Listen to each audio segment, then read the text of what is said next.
সংসারটা হচ্ছে মোহ আর মায়া। এই সংসারটা শুধুমাত্র স্বার্থের সংসার। এখানে যত সময় আপনি কর্ম করবেন তত সময় আপনার ভালোবাসা পাবেন, কিন্তু কর্ম যেদিন করতে পারবেন না সেদিন আর ভালোবাসা পাবেন না। কিন্তু সারা জীবন যাকে ভালোবাসার সময় আপনার হয়নি, জীবনের শেষের দিনে সেই আপনার সঙ্গে যাবে, আর কিন্তু কেউ যাবে না। যাবে? কেউ যাবে না। একমাত্র হরিনাম, সেই হবে সাথী, আপন জন, সেই আমার শেষের দিনের পথের বন্ধু। তাই গৌর হরিবল হরিবল। তাই তো করুণাময় তিনি যুগে যুগে এসেছেন আর জীবকে বলেছেন, ওরে জীব একবার হরিবল হরিবল, বদন ভরে একবার হরিবল।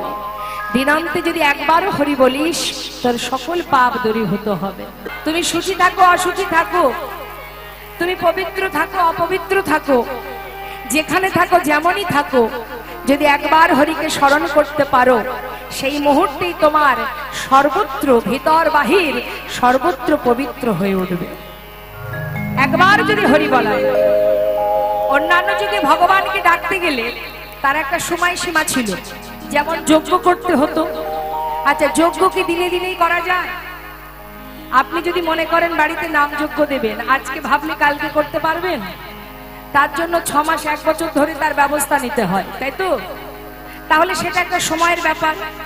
ধ্যান তপস্যা, আজকে যদি আপনি ধ্যানে বসেন কালকে কি ইষ্ট দেখতে পাবেন? তার জন্য সময়ের ব্যাপার, তাই তো মা? তাহলে ধ্যান তপস্যা পূজা অর্চনা যাগ যজ্ঞ এগুলো অন্যান্য যুগে ছিল, না হলে ভগবানকে পাওয়া যেত না। কিন্তু কলিযুগে কি বললেন? যখনই তুমি হরিকে স্মরণ করবে, যে মুহূর্তে স্মরণ করবে সেই মুহূর্তে তোমার ভিতর বাহির পবিত্র হয়ে উঠবে। এখন এই জগতে অনেকে আছে, দেখবেন অনেকে বলে, কেউ যদি একটু মনে করুন অন্যায় করে, ভুল করে, পাপ করে, সে যদি কখনো মুখে হরিনাম করে, তখন দেখবেন অনেকে বলে, দেখেছো কাণ্ড, ভূতের মুখে রাম নাম, বলে না? তার মানে কি, যে অন্যায় করে গেছে, পাপ করে গেছে, তার হরিনাম করার কোনো অধিকার নেই। হরিনাম করলেই তাকে এটাই শোনানো হয়। আবার এও বলা হয় যে সারা জীবন অন্যায় করে গেছে, শেষ জীবনে এখন হরি হরি বলে ডাকছে, হরি কি কৃপা করবে? অনেকে বলে যে সারা জীবন পাপ করেছে, তাকে কি আর হরি ক্ষমা করে? এটা আমাদের চিন্তা ভাবনা, আমাদের মতো সাধারণ মানুষের চিন্তা ভাবনা।